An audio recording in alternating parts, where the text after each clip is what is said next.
Oh, so many catalysts for crypto, but Blackrock just started the process for filing an Ethereum spot ETF.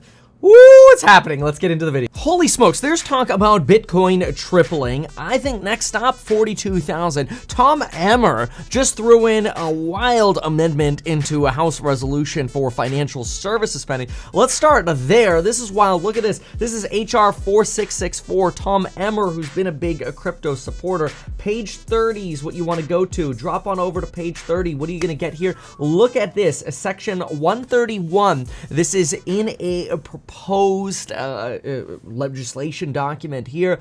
It is again an appropriations document, which is just a way the government sends money for building out financial services, funding things like FinCEN, the Financial Crimes Enforcement Network, and otherwise. But right here, section 131 on page 30, Tom Emmer slipped in this amendment language right here. None of the funds made available by this act may be used by the Department of Treasury to establish a CBDC, a central bank digital currency, or discontinue the circulation of paper money as a legal tender in the United States. Now that's a big deal because we know the Fed has been working on a stable coin, central bank digital currency, right? We know they're already working on it and studying, implementing a CBDC. A lot of people think that's going to take away any semblance of privacy that we have left with the good old fiat, which we could use for nice purposes like tipping. But folks, beyond that, CBDC is something that a lot of people think could be that tool to control our lives, control our spending, tax us more, surveil us more, and ultimately at the flick of a switch decide to not only censor our speech, but censor our spending ability. That's why a lot of folks are fearful about a central bank digital currency, and this amendment would actually prevent the Department of Treasury from establishing a CBDC. Now, I find that really interesting because it doesn't prevent the Fed from continuing research into a CBDC, given that the Department of Treasury is different from the CBDC. And the irony here is that the Department of Treasury can basically just issue bonds, the Fed prints its own money, and it could use some of that. So there are ways around this, but let's be clear. The implication here is that there is some support in Congress growing for preventing the growth of a CBDC, but in addition, preventing the circulation of paper currency. Now, there's also another amendment that he threw in here, Congressman Emmer, and it was the idea that the SEC should not be responsible for regulating crypto, and instead, nobody should be responsible for regulating crypto until Congress decides who should be responsible. Now, that's kind of like this, I feel like, because one of the problems we've had a lack of regulation in crypto is because nobody's taking responsibility for it. Quite frankly, it's Congress's job to pick somebody, so like, just pick somebody already. But now the amendment is turning into, well, anybody but the SEC, we'll let you know who, when. Now, again, that's not passed yet, but that's somewhat what's going on in the legal world. Now, what about BTC? Well, obviously, a lot of enthusiasm about the Bitcoin ETF. There are 12 of them. The window opened today for getting BTC spot approval on one of these ETFs. It would be a big deal. It would finally mean institutions don't have to suffer the lockups of like a Grayscale Bitcoin Trust. It means you could potentially get the reallocation tax benefits within ETFs that start allocating to various different crypto coins, which is a big deal, big hack inside the ETF ecosystem. All of these here, though, are spot ETFs. So when you really get those benefits is when you get like a Bitcoin and Ethereum ETF, and you can allocate within them. That would be amazing, especially if you could do so in a tax beneficial way, which you can with ETFs. That could be a long-term game changer for ETFs, but it all starts with one spot ETF, and that's the Bitcoin everyone's going for here. You've got 12 of them here. You can see Blackrock is not on refiling yet. Grayscale, ARK, Bitwise, VanEck, Invesco, they're all on refiling for the spot ETF. Blackrock is usually deemed as the one that if somebody's going to get an ETF through, it's them. They've done over 100 different ETFs, and they've gotten approval on all but one. And that one that got denied was denied on a technical basis, and they ended up getting it approved. So they basically have a 100% pass rate on getting ETFs approved, which is absolutely remarkable. And it's creating a lot of excitement and, dare I say, the S word, speculation that maybe Bitcoin could actually triple in value. Take a look at this here. I saved this as a PDF here just because I want to show you the bottom line, but just to shout out the user, it's the BTC archive. And what they're arguing here is that if you could move just 1% of the entire $200 trillion ecosystem of the financial system in the world, if you could move just 1% to BTC, that would give you a $2 trillion allocation compared to the $670 billion where we sit now. Now, their quick math assumes an additional 1%, but either way, with an additional 1%, they're arguing, much like Michael Saylor, who says, hey, look, supply's going down, essentially, right? While at the same time, like, in other words, the rate of growth of supply for BTC is coming to an end. Eventually, we'll have mined our last BTC, and that's it. Now, there's a limit to how much is available, and if at the same time demand goes up, then price has to go up. A lot of enthusiasm right now circulating, and that's why I think we're seeing, I mean, it's obvious, we're seeing this dramatic run in BTC here. Tesla down 6%, while Coinbase up 6%.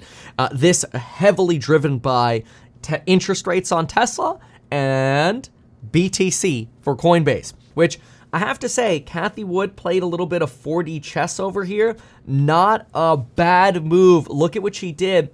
She's been quietly selling Tesla and acquiring Coinbase.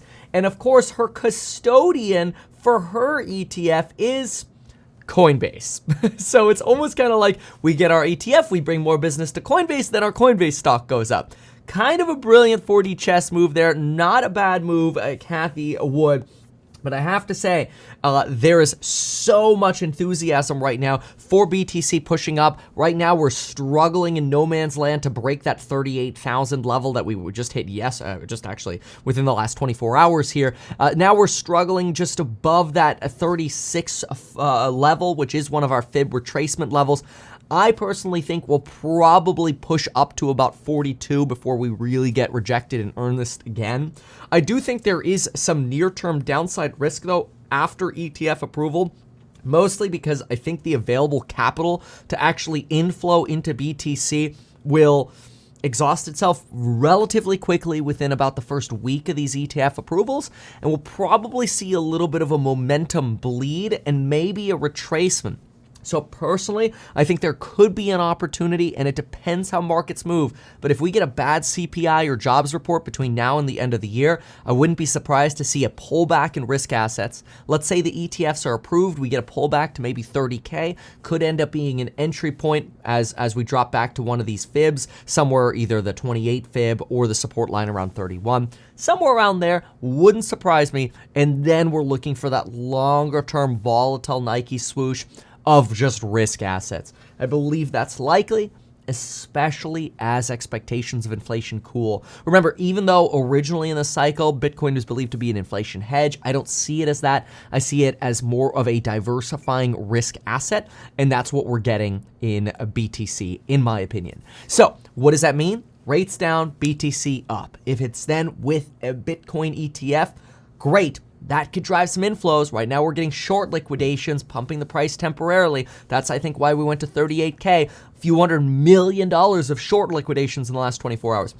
But when does it really get interesting? In my opinion, it really gets interesting when you could get diversified ETFs. So an ETF that has maybe some ETH, some ADA, whatever, all the different alts or various different alts. You can get an ETF here that then can, in a tax-efficient manner, reallocate within it. Oh, that would be delicious. That's the way to go, in my opinion, for long-term investing. And we'll find out how it ends up coming through in the next, hopefully 40 days here.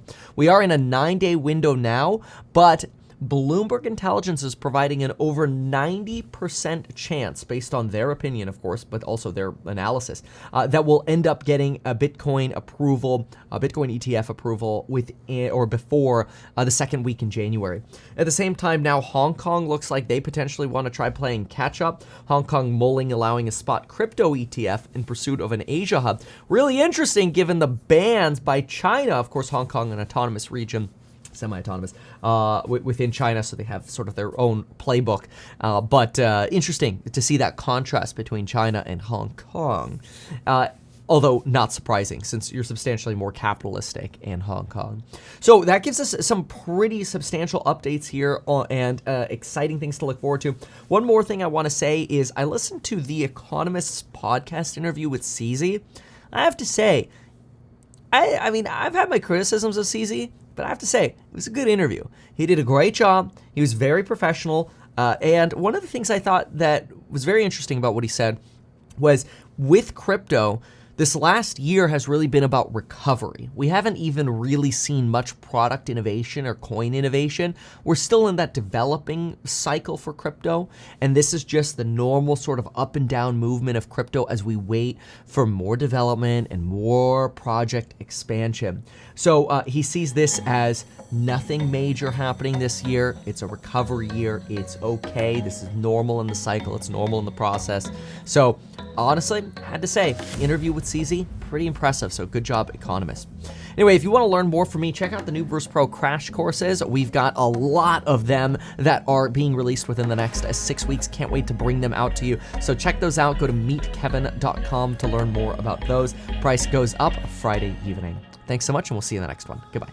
Why not advertise these things that you told us here? I feel like nobody else knows about this. We'll try a little advertising and see how it goes. Congratulations, man. You have done so much. People love you. People look up to you. Kevin Paffrath there, financial analyst and YouTuber. Meet Kevin. Always great to get your take.